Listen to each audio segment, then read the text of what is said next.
Comment reconnaître une personne négative au travail? Je vais vous apporter 7 signes pour pouvoir mettre de la lumière dessus. Bonjour à tous et bienvenue sur cette vidéo. Je m'appelle Soraya, je suis coach professionnel certifié et j'ai tenu à me spécialiser en estime de soi. Avant de commencer cette vidéo, je vous invite à vous abonner à ma chaîne, à mettre un gros pouce bleu si vous avez aimé cette vidéo, bien sûr, par la suite. Je vous retrouve tout de suite après ça.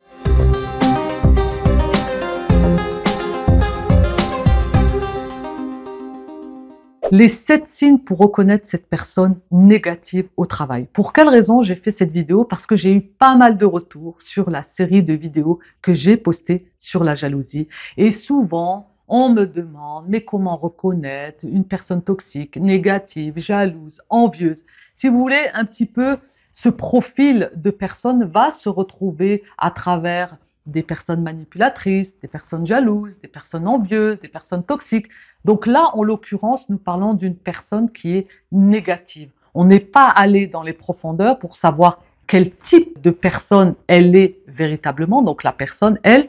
Donc c'est pour cette raison que je vous fais cette vidéo par rapport à une personne négative que vous allez reconnaître sur votre lieu de travail. C'est certain. Vous verrez à travers ces 7 signes. D'ailleurs, je vous invite à profiter de la vidéo juste en dessous, c'est une vidéo privée que je vous offre où je vous donne les 20 clés essentielles pour développer une bonne estime de soi. Premier signe, ça va être une personne qui se plaint constamment. Elle est là, négative, à se plaindre pour un oui, pour un non, je sais pas si. Elle est tout le temps en train de se plaindre. Vous êtes là à trouver une solution, de la lumière, elle va venir tout casser. Parfois même, elle peut être très lourde. Ces personnes-là, elles sont énergivores, hein. Elles vous pompent de votre énergie parce que c'est que le négatif. Et à la fin d'une journée, on a envie de respirer, on est fatigué parce que cette personne nous a pompé. J'aime bien prendre l'exemple un petit peu de Dracula qui pompe le sang comme ça pour pouvoir avoir cette force. Eh bien, cette personne-là, c'est un petit peu l'image de Dracula. Elle vous pompe votre énergie. Elle est dedans, hein, elle s'en rend pas compte. Hein. C'est un petit peu, elle est sur son vélo, elle pédale, elle est que dans le négatif. Elle ne voit pas la lumière, elle ne voit pas le soleil, elle ne voit pas le positif. Elle est dans un schéma inconscient qu'elle a construit, cultivé, elle a même nourri depuis de très nombreuses années. Le deuxième signe, ça va être une personne qui va critiquer constamment son entreprise. C'est-à-dire qu'elle aura toujours quelque chose à dire au niveau de sa direction, de sa DRH. Mais n'empêche qu'elle est toujours sur place et elle ne quitte pas l'entreprise. Vous avez dû remarquer des collègues qui vont se retrouver dans ce signe où systématiquement, il y a toujours quelque chose à râler au sujet de la direction. Mais ils auraient dû faire comme si, ils auraient dû nous augmenter, ils auraient mieux fait d'organiser ce voyage plutôt que celui-ci. Elle n'est jamais satisfaite. Elle est vraiment constamment dans le négatif. Le troisième signe, ça va être de décourager les autres. Cette personne-là, dès qu'une collègue ou un collègue est dans une dynamique et enthousiaste, vous avez envie de faire changer les choses, eh bien cette personne-là va tout le temps décourager les autres. Oh, mais tu sais, mais ça sert à rien, de toute façon, ils vont rien faire, ça va pas bouger, tu sais, ça n'a aucun sens. Elle sera toujours en train de vous décourager. Donc faites vraiment attention et je vous invite là à faire une petite analyse des personnes qui vous entourent sur votre lieu de travail. En plus, cette personne-là, vu qu'elle veut décourager les autres, vous êtes avec une idée, vous voulez faire évoluer, eh bien, elle va venir au milieu là et elle va vous dire que non, il faudrait pas. De toute façon, qu'est-ce que tu penses que tu vas réussir à changer? C'est la direction, ils sont pas à l'écoute, tu sers à rien. Vous voyez, elle va vraiment vous décourager. Quatrième signe, ça va être la résistance au changement. Ces personnes-là sont dans leur petit monde, dans leur petite négativité. Il y a une forte résistance au changement. C'est-à-dire que s'il y a une évolution, s'il y a une nouvelle organisation au niveau du travail, eh bien cette personne-là va résister. Elle va pas accepter finalement le changement parce que pour elle, c'est faire un effort considérable dans sa petite zone de confort et vu qu'on est dans son confort négatif, on est confortable. On est là, on est bien avec cette négativité constante et on veut surtout pas qu'il y ait de changement parce que s'il y a du changement, eh bien on va me bousculer dans ma façon de penser, dans ma façon de faire par rapport à mes tâches, par rapport à mon organisation au niveau de mon travail. Donc je ne veux surtout pas changer. Moi, tout me va bien comme ça. Donc vous pouvez retrouver ces personnes qui ont une grande résistance au changement. Le cinquième signe, ça va être le manque d'engagement. Une personne qui est négative ne va jamais s'engager. Pour quelle raison? Eh bien, pour elle, ça ne sert à rien. Tout ce que vous pouvez faire de bon, eh bien, elle ne verra que le négatif. Elle est focalisée sur le négatif. Le positif ne fait pas partie de son quotidien, de sa manière de voir les choses. Elle est toujours défaitiste, pessimiste, négative. Donc, autour d'elle, dès qu'il y a un changement, dès qu'il y a une demande d'engagement, on va lui demander de s'impliquer, d'avoir de l'empathie. Eh bien, ces personnes-là ne vont pas s'impliquer. Ils vont vous laisser en train de ramer. Vu qu'ils ne veulent pas du tout s'engager, ils vont vous laisser.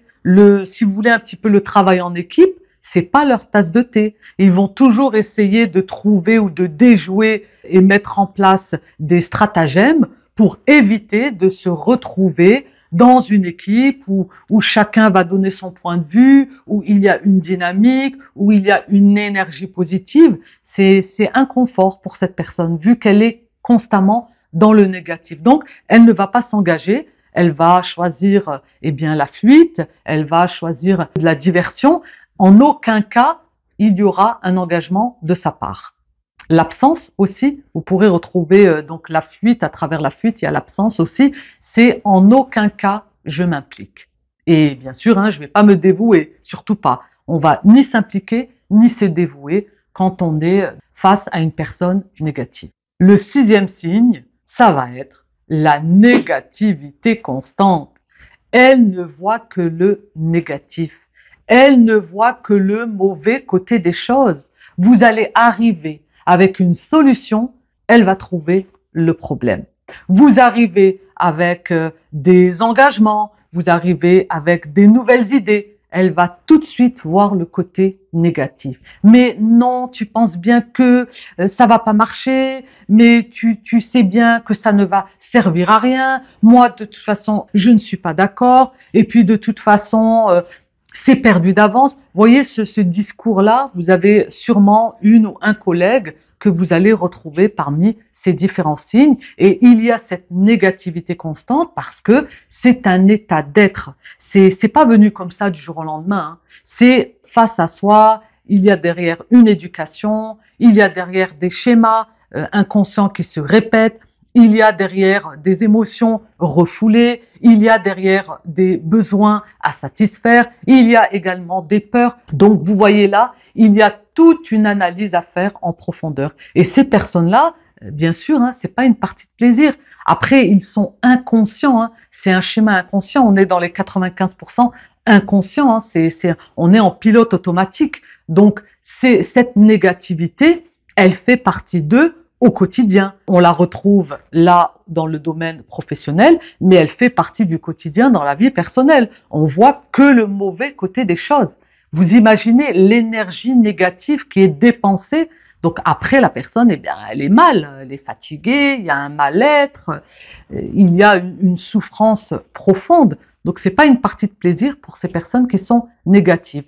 Et bien sûr, la personne qui est dans une dynamique qui est équilibrée, qui a, on va dire, une estime de soi stable, eh bien, elle ne va pas supporter cette négativité qui est là, qui vient et qui lui pompe cette énergie parce que ces personnes-là sont énergivores.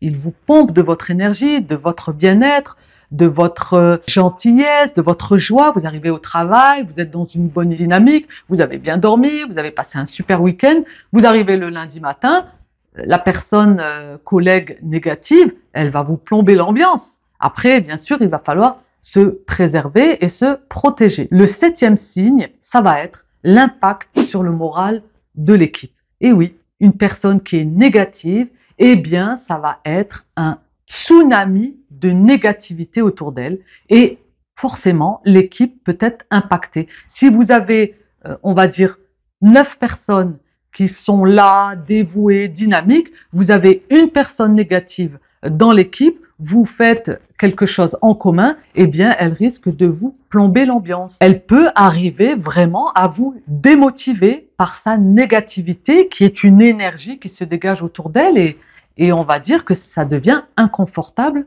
pour toute l'équipe. Voilà. J'espère que cette vidéo aura pu vous apporter des éléments face à ces 7 signes pour reconnaître une personne négative au travail, qu'on appelle bien souvent les rageux du travail. Donc, n'hésitez pas à vous abonner à ma chaîne, de mettre un gros pouce bleu si vous avez aimé cette vidéo et bien sûr, de la partager autour de vous. Pour ma part, c'est toujours un plaisir. Je vous dis à très vite pour de prochaines aventures en vidéo et n'oubliez surtout pas que la clé est en vous. Bye!